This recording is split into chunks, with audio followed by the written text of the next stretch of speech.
हम सब रंग लगाइब जा, हनुमान के पूछ से हम सब पे रंग उड़ाइब जा। हनुमान के पूछ से हम सब पे रंग उड़ाइब जा।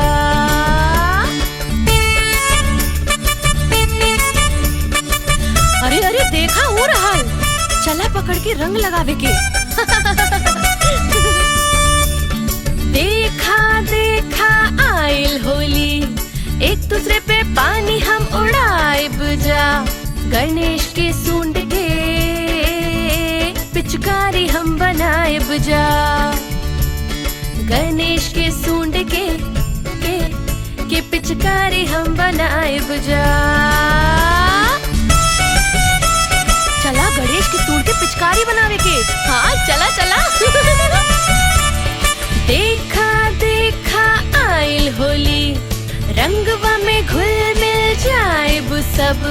कृष्णा कइले शरारत, दोस्तन के भिगाइब जा।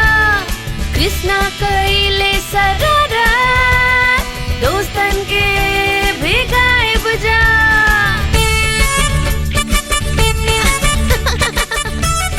इनकरा पे पानी फेंका फेंका फेंका फेंका, इला डाल देनी।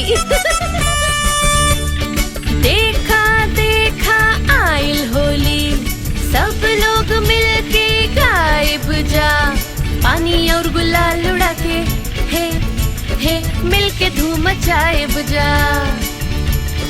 पानी और गुलाल उड़ा के मिलके धूम मचाइब जा। मिलके धूम मचाइब जा।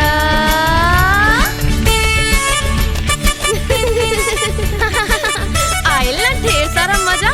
हाँ बहुत मजा आइल।